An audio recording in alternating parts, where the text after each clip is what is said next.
presented by Balumwa Music. Music by Ajay Kumar. अइले फगुआ के दिन महीना चोली में तोरा रंग डालबो। अइले फगुआ के दिन महीना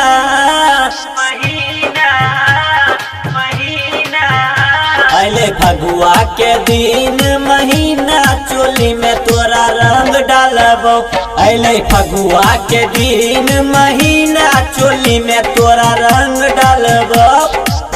रंग डालबोगे छौरी आए रंग डालबोगे छौरी हम रंग डालबो।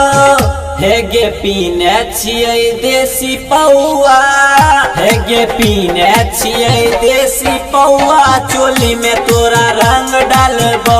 हे गे पीने छियै देसी पौआ चोली में तोरा रंग डालबो।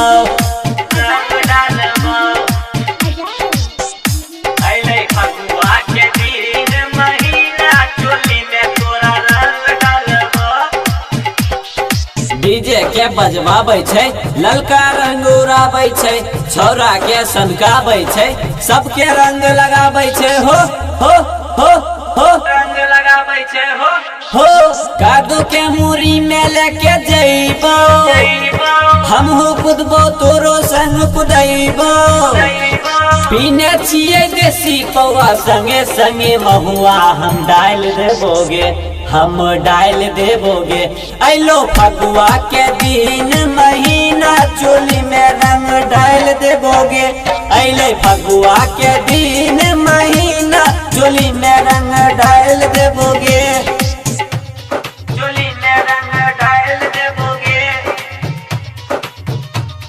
चोली में रंग डाल देबोगे। अइले फगुआ के दिन महीना चोली में तोरा रंग डालबो। अइले फगुआ के दिन महीना चोली में तोरा रंग डालबो। शिवजी पौआ लाबै छै, ब्रांड तूफानी बनाबै छै, सचिन दीवाना आबै छै, सबके रंग लगाबै छै हो सबके रंग लगाबै छै हो राम कमीना घरे आई हो। गौरव के बहिन के रंग लगई हो। पीछे पीछे संत प्रेमी तोरो संगे जैतो कि मार भै जेतै। सुनो मार भै जेतै। तू डालिया हो ओकरा ऊपर नीचे सामान ओकर लाल भै जेतै। तू डालिया हो ओकरा ऊपर नीचे सामान ओकर लाल भै जेतै। रंग डालतोगे छोरी ऊ रंग डालतो।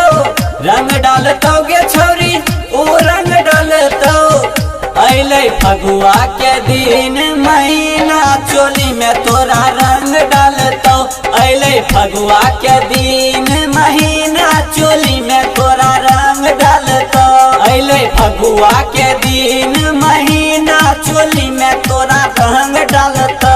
Presented by Balumwa Music.